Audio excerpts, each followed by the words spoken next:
हे जादुई कटहल, मुझे तुम्हारे बीज चाहिए। मैं अपनी अगली फसल बोना चाहता हूँ। मोहन तू ले सकता है, तेरी नियत साफ है। जा 2 कटहल तोड़ ले। मोहन 2 कटहल तोड़ता है और खेत की ओर चला जाता है, लेकिन सब देख लेता है। अरे मोहन का खेत तो जैसे सोना उगल रहा है। इतनी सब्जियां तो मैंने कभी देखी ही नहीं, और इतनी जल्दी तैयार भी कैसे हो जाता है। और सुना है वो तो जंगल वाले बंजर जमीन में खेती कर रहा है। हाँ सच कह रहा है, ये सब्जियां तो पूरे इलाके में कहीं नहीं मिलती। लगता है जरूर इसके पीछे कोई राज है। राज हो या मेहनत, पर इतना तो साफ है कि आज मोहन पूरे गांव का सबसे बड़ा किसान बन गया है। देखते ही देखते मोहन और सुनीता का नाम पूरे इलाके में फैल जाता है। उनकी गरीबी दूर होने लगती है।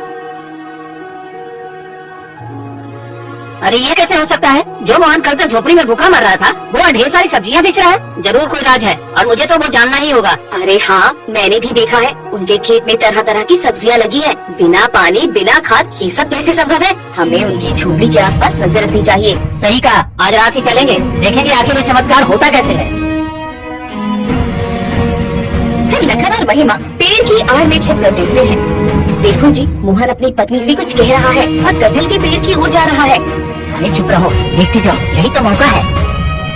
फिर दोनों चोरी चुपके मोहन के पीछे पीछे जाने लगते हैं। हे जादुई कटहल, मुझे तुम्हारे बीज चाहिए। मैं अपनी अगली फसल बोना चाहता हूँ। मोहन तू ले सकता है, तेरी नियत साफ है। जा 2 कटहल तोड़ ले। मोहन 2 कटहल तोड़ता है और खेत की ओर चला जाता है, लेकिन सब देख लेता है।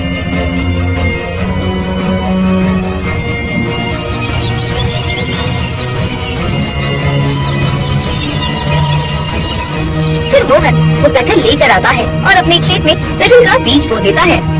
अरे ये पागल तो नहीं हो गया है? अपने खेत में कटहल का बीज बो रहा है। हम लोग यही इंतजार करते हैं और देखते हैं कि आखिर ये बीज से करेगा क्या। फिर दोनों रात भर वही इंतजार करते हैं और सुबह होते ही मोहन का खेत देखकर दंग रह जाते हैं। ये कैसे संभव है? कल रात मोहन ने कटहल के बीज बोए थे और देखो उसके खेत में टमाटर, भिंडी, लौकी, करेला सब कुछ उगाया है। सचमुच में ये जादू है। तो अब देर किस बात की? हमें भी उस पेड़ से कटहल लाने होंगे। जब मोहन ले सकता है तो हम क्यों नहीं? फिर दोनों उसी कटहल के पेड़ के पास जाते हैं। वो कटहल, मुझे भी अपने बीज दे, मैं अपने खेत में बोऊंगा। पेड़ चुप रहता है, कोई आवाज नहीं आती। अरे क्या समझता है खुद को? चलो कोई बात नहीं, मैं जबरदस्ती कटहल तोड़ लेता हूँ। लखन हाथ बढ़ाकर कटहल तोड़ने की कोशिश करता है, तभी पेड़ अचानक कांपने लगता है। अरे ओ लालची इंसान, मोहन को मैंने उसके सच्चे दिल और मेहनत के लिए वरदान दिया। तू जलन और लालच में इतना फंस गया है कि अब तुझे इसके बुरे परिणाम भुगतने पड़ेंगे।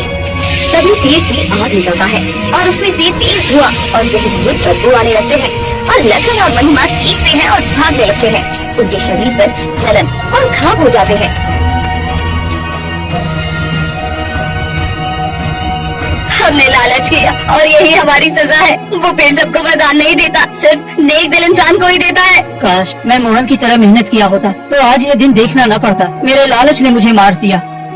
इसके बाद से कोई गांव वाला उस कटहल के पास नहीं जाते। मोहन और सुनीता रोज जादुई कटहल के बीज लेकर मेहनत से खेती करते रहे।